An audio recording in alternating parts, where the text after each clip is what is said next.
Vijay sir வந்து இப்போ அரசியல்ல வந்திருக்காங்க.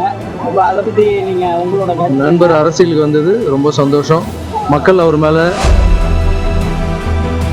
ரஜினி சார் என்னென்ன சொன்னாங்க? ரொம்ப சந்தோஷமா, அதான் நீங்க வாய்ஸ் கேட்டிருப்பீங்கல்ல. இல்லை சார், ரொம்ப நாளாவே நான் படிச்சுட்டு இருக்கேன். இந்த டிராக்டர் வாங்கிட்டு நிறைய பேர் லோன் கட்ட முடியாம இறந்துருக்காங்க நியூஸ்ல நான் படிச்சிருக்கேன். ஸோ அப்பவே எனக்குள்ள தோணுச்சு, இப்போ கண்டிப்பா விவசாயத்துக்கு டிராக்டர் கொடுக்கணும் அப்படின்னு தோணுச்சு.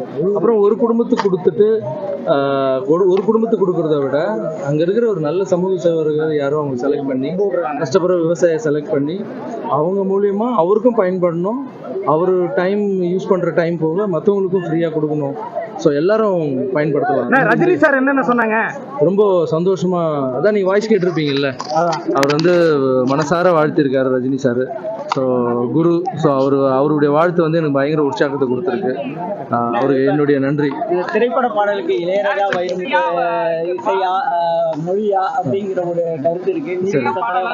சரி, இல்ல நான் அதை பத்தி நான் கருத்து சொல்ல விரும்பல. அடுத்த படம் என்ன இருக்கீங்க?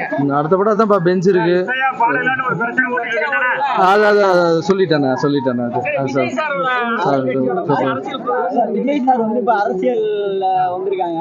இப்ப அதை பத்தி நீங்க உங்களோட கருத்து? நண்பர் அரசியலுக்கு வந்தது ரொம்ப சந்தோஷம். மக்கள் அவர் மேல ரொம்ப நம்பிக்கை வச்சுட்டு இருக்காரு, அவரும் மக்கள் மேல ரொம்ப நம்பிக்கை வச்சுட்டு இருக்காங்க. அவர் வந்து எதுல வந்தாலும் ஜெயிக்கணும்னு நான் வணங்குற ராகவேந்திர சாமி. சாரோட இணைந்து பயணிப்பீங்களா? அவரோட இணைந்து பயணிப்பீங்களா? நான் சேவை பண்ணிட்டு இருக்கேன். சேவையே கடவுள். 12th எக்ஸாம்ல இப்ப நிறைய ஸ்டூடெண்ட் ஃபெயில் ஆயிருக்காங்க. அவங்களுக்கு நீங்க என்ன நினைக்கிறீங்க? அதாவது ஃபெயில் ஆகுறதுங்கிறது லைஃப்ல எதுவுமே இல்லைங்க. ஸோ இது வந்து அது வந்து இப்போ பாருங்க, 2 கை கால் இல்லாமல் மாற்றுத்திறனாளிகள்லாம் பார்த்தீங்கன்னா 2 கை இல்லை, கால் இல்லை. பட் அவங்களே வந்து அவ்வளோ முயற்சி எடுத்து அது பண்ணும்போது இதெல்லாம் ஃபெயிலுன்றதுலாம் ஒரு சின்ன விஷயம், நம்மளுக்கு படிக்கட்டாக தான் எடுத்துக்கணும். விஜய் சார் 12th 3 ரேங்க் எடுத்தவங்களுக்கு ஆனர் பண்றாங்க. நீங்க ஏதாவது பிளான் வச்சிருக்கீங்களா? பார்த்து பண்ணலாங்க, பார்த்து பண்ணலாம். தேங்க்யூ.